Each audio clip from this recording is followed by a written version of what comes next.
Reading from 1 Kings chapter 19 at verse 1. Now Ahab had told Jezebel everything Elijah had done, and how he had killed all the prophets with the sword.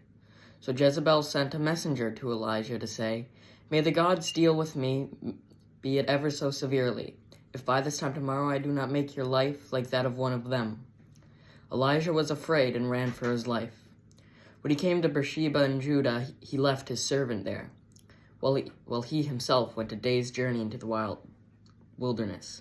He came to a broom bush, sat down under it, and prayed that he might die. "I have had enough, Lord," he said. "Take my life. I am no better than my ancestors." Then he lay down under the bush and fell asleep. All at once an angel touched him and said, "Get up and eat." He looked around, and there by his head was some bread baked over hot coals and a jar of water. He ate and drank and then lay down again. The angel of the Lord came back a second time and touched him and said, "Get up and eat, for the journey is too much for you." So he got up and ate and drank. Strengthened by that food, he traveled 40 days and 40 nights until he reached Horeb, the mountain of God. There he went into a cave and spent the night. And the word of the Lord came to him, "What are you doing here, Elijah?"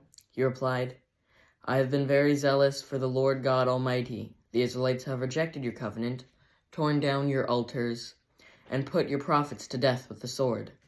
I am the only one left, and now they are trying to kill me too."